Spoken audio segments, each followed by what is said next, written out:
Now that you're back with us from staycation, fill us in on the latest with the Soto sweepstakes. Well, I think what Nightingale wrote there is absolutely true. You go to the GM meetings, you hear that other teams are thinking, oh, the Mets and Soto. But as you said, Sal, that doesn't mean much other than the Mets are known to have a lot of resources and a lot of ambition. You know what I'll say? As you mentioned, I was on a little staycation, reintroducing myself to my kids after the postseason. I think they like me more after the week, but you'd have to ask them. But I had some time to think about this, and you know, it's still early. I obviously did reporting too before coming on the show, and no offers have been made, no bidding has happened, so there's no favorite. It's too early to say who's the favorite to sign Soto, but there are some real advantages that I think the Mets have that go beyond just money, which we know that they have too. Like, for example, continuity of what they're presenting to Soto. So each team, and I think every team that has a chance to sign Soto has already presented to him.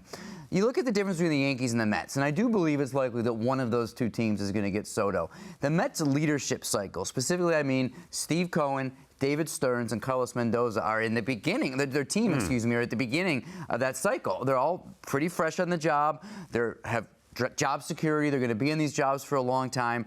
So what they're telling Soto is likely to be what is the situation with the Mets for a long time to come. You're talking about someone who's going to be now signing up for a decade or more to be somewhere. Whereas with the Yankees, although the Yankees usually, or if not almost always, find a way to be really good or at least really competitive.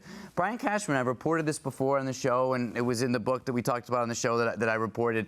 He's possibly going to be looking to move on at some point or transition to another leadership team. I've named Kevin Reese, who currently works in the organization, as a potential successor to Cashman over the next 2 or 3 years. None of this is certain, but that raises questions for the incoming free agent of who's going to be running this team that I signed up for? Is it going to be like it is today? Are the presentations that I'm hearing from these groups going to be what it's going to be like in 4 years, 6 years, 7 years, 8 years? And I think the Mets are in a better position to say what we tell you today is what you're going to experience. So ultimately this comes down to money in a lot of ways, but these things matter too, I think.